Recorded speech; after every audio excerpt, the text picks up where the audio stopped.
Hello बच्चों, चलिए प्रश्न को देखते हैं। सारणिक के मान ज्ञात की करें। सारणिक दिया हुआ है 4 9 7 3 5 7 5 4 5। तो इस सारणी का हमको मान ज्ञात करना है। क्या मान होगा इसका? तो मुख्य अवधारणा देख लेते हैं सर्वप्रथम।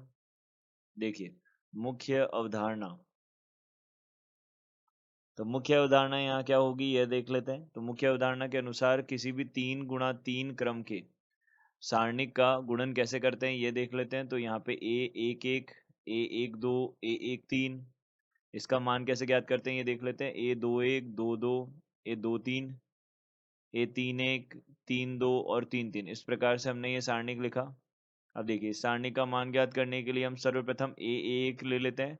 हम r1 बोलते हैं, यानी कि पंक्ति 1 पंक्ति 2 और पंक्ति 3 बोलते हैं। इसको हम स्तंभ 1 स्तंभ 2 और स्तंभ 3 बोलते हैं। इस प्रकार से हम बोलते हैं। देखिए, अब यहाँ से a11 है, तो a11 जो है उसका गुणा हम करते हैं। देखिए, इस a11 के सापेक्ष स्तंभ और पंक्ति दोनों को हम छुपा लेते हैं और जो दूसरा सारणिक बनेगा उसका मान लिख देते हैं यहाँ पे। तो क्या बनेगा? देखिए, a22 a33 माइनस a23 और a32, इसका गुणा ऋणात्मक चिन्ह a12।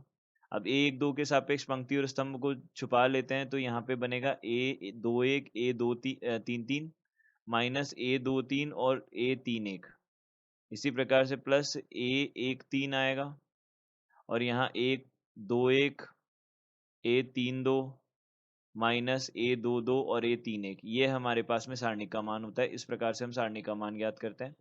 तो यहाँ हमें सारणिक जो दिया हुआ है वह क्या है यह देख लेते हैं। तो सारणिक दिया हुआ है 4 9 7 3 5 7 और 5 4 5, यह हमें दिया हुआ है।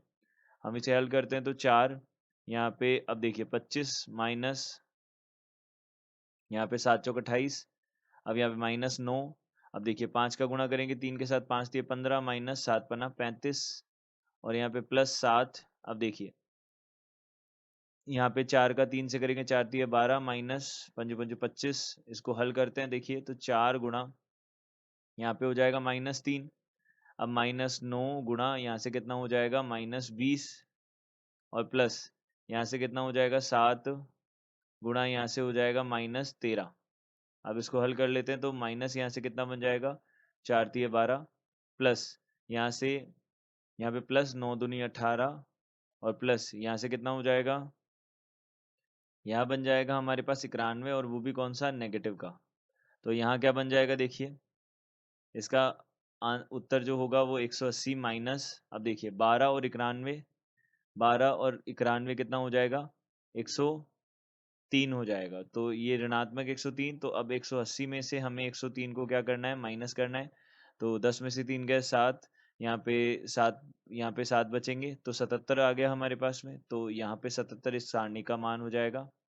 तो यह हमें यही निकालना था, इस सारणी का मान ज्ञात करना था। तो हम यहाँ से बोल सकते हैं दिए गए प्रश्न का उत्तर 77 है। आशा करते हैं आपको समझ आया होगा। धन्यवाद।